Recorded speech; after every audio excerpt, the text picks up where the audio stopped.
গণতন্ত্রের যাত্রায় বাংলাদেশ এখন একতাবদ্ধ। জাতীয় নির্বাচন পরবর্তী সরকার সংস্কার কাজ চালিয়ে যায়, একই সাথে বৈশ্বিক সহযোগিতাও সবসময় অব্যাহত থাকে।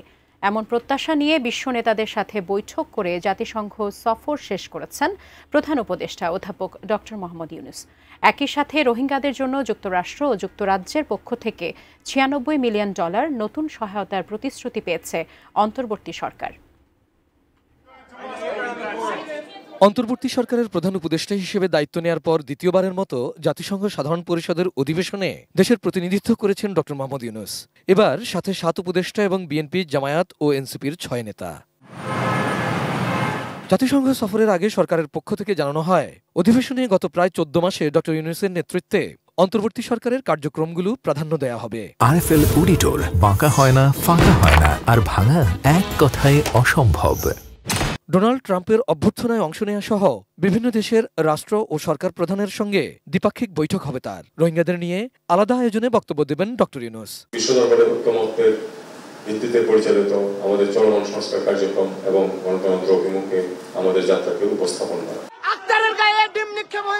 বলা হয়েছিল, বাংলাদেশ প্রতিনিধিরা নিউ ইয়র্কে গেলে অনাহুত পরিস্থিতির শঙ্কা থাকলেও নিরাপত্তা নিয়ে শঙ্কা নেই। কিন্তু যুক্তরাষ্ট্রের নিউ ইয়র্কে পৌঁছেই ধাক্কা খান ডক্টর ইউনূস। তার সফর সঙ্গী রাজনৈতিক নেতাদের হেনস্থার শিকার হতে হয়। বিশেষ করে এনসিপি নেতা আক্তার হোসেনকে ডিম ছুড়ে মারার ঘটনা ঘটে।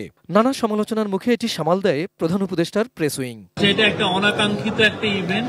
এই বিষয়ে আমাদের কনসুলেট এবং আমাদের ফরেন মিনিস্ট্রি এটা নিয়ে তারা ইনভেস্টিগেট করবে। প্রথম দিনে জাতিসংঘ সদর দপ্তরে জাতিসংঘের সামাজিক ব্যবসা, যুব প্রযুক্তি বিষয়ক উচ্চ পর্যায়ের সাইড ইভেন্টে বক্তব্য রাখেন প্রধান উপদেষ্টা। সাইডলাইনে বৈঠক করেন বেলজিয়ামের রানী মাথিল্ডা, ব্রিটেনের সাবেক প্রধানমন্ত্রী গর্ডন ব্রাউন, IMF এর ম্যানেজিং ডিরেক্টর ক্রিস্টালিনা জর্জিয়েভার সাথে। সফরের দ্বিতীয় দিন একাধিক আলোচনায় প্রধান উপদেষ্টা ফেব্রুয়ারির প্রথম দিকে বাংলাদেশের ইতিহাসে সবচেয়ে স্বচ্ছ ও বিশ্বাসযোগ্য নির্বাচন হবে বলে আশ্বস্ত করেন। মার্কিন প্রেসিডেন্ট ডোনাল্ড ট্রাম্প ও ফার্স্ট লেডি মেলানিয়া ট্রাম্পের আয়োজনে এক সংবর্ধনায় অংশ নিয়ে তাদের সুবিধাজনক সময়ে বাংলাদেশ সফরের আমন্ত্রণ জানান তিনি। অনুষ্ঠানে আরও কয়েকজন বিশ্ব নেতার সঙ্গে শুভেচ্ছা বিনিময় হয় তার। তাদের মধ্যে ছিলেন স্পেনের রাজা ষষ্ঠ ফিলিপ, জাপানের প্রধানমন্ত্রী শিগেরু ইশিবা, জাতিসংঘ মহাসচিব আন্তোনিও গুতেরেস এবং ভুটানের প্রধানমন্ত্রী লোটে শেরিং। মার্কিন পররাষ্ট্রমন্ত্রী মার্কো রুবিওর সঙ্গেও কথা হয় প্রধান উপদেষ্টার। অধিবেশনের চতুর্থ দিন প্রধান উপদেষ্টা ভাষণে জানান, আগামী ফেব্রুয়ারিতেই বাংলাদেশে জাতীয় নির্বাচন হবে। সংস্কার উদ্যোগগুলো নির্বাচিতরাও অব্যাহত রাখবে বলে প্রত্যাশা তার। পাচার হওয়া সম্পদ ফেরানো, রোহিঙ্গা, ফিলিস্তিন, জলবায়ু ও পারমাণবিক অস্ত্র ইস্যু এবং তরুণ বান্ধব বিশ্ব গড়ার আহ্বান সহ সমসাময়িক বিষয়গুলো প্রাধান্য পায় ডক্টর ইউনূসের ভাষণে। আগামী নির্বাচনে যে দলে জনগণের সমর্থন পাক না কেন, সংস্কার কার্যক্রম বাস্তবায়নে আর কোনো অনিশ্চয়তার অবকাশ থাকবে না।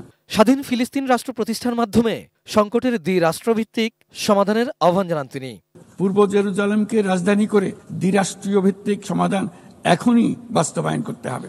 ইতালির প্রধানমন্ত্রী জর্জিয়া মেলোনি, ফিনল্যান্ডের প্রেসিডেন্ট আলেকজান্ডার এবং অস্ট্রেলিয়ার প্রধানমন্ত্রী অ্যান্থনি আলবানিজের সাথে বৈঠকে ডক্টর ইউনূস জানান, ফেব্রুয়ারিতে বাংলাদেশের ইতিহাসের সবচেয়ে বিশ্বাসযোগ্য নির্বাচনটি করতে চাইছে তার সরকার, যেখানে আন্তর্জাতিক পর্যবেক্ষকরাও থাকবেন।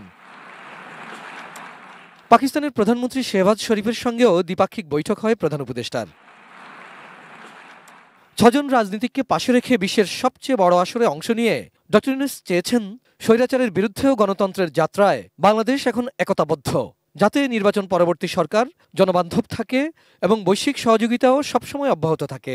সফররত নেতারাও সরকার প্রধানের চেষ্টাকে সমর্থন দিয়েছেন। সংশয় নাই, উই আর কনভিন্স যে আপনার 26-এর আপনার ফেব্রুয়ারিতে নির্বাচন হবে। নির্বাচন ফেব্রুয়ারিতে করার ব্যাপারে তো কোনো আপত্তি নেই, কিন্তু তার আগে কিছু বিষয় আছে গুরুত্বপূর্ণ, যেগুলোকে সলভ করা দরকার। জাতিসংঘ মহাসচিবের সাথে বৈঠকে প্রধান উপদেষ্টা বলেন, ক্ষমতাচ্যুতদের মিত্ররা ফেব্রুয়ারিতে নির্বাচন চায় না। কিছু আন্তর্জাতিক মহল তাদের সমর্থন করছে। ভোটের আগে দেশকে অস্থিতিশীল করতে তারা বিভ্রান্তিকর প্রচারণায় অর্থায়ন করছে বলেও জাতিসংঘ মহাসচিবকে জানান তিনি। অকুণ্ঠ চিত্তে জানিয়েছেন যে তারা বাংলাদেশের এই ডেমোক্রেটিক যে ট্রানজিশনে ফুললি তারা সাপোর্ট করছেন। রোহিঙ্গা মুসলমান এবং মিয়ানমারের অন্য সংখ্যালঘুদের পরিস্থিতি নিয়ে প্রথমবারের মতো উচ্চ পর্যায়ের এক সম্মেলন হয়।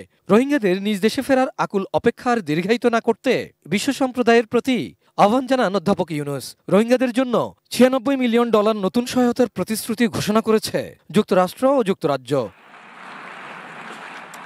Abul Kalam Azad, ATN news, Dhaka.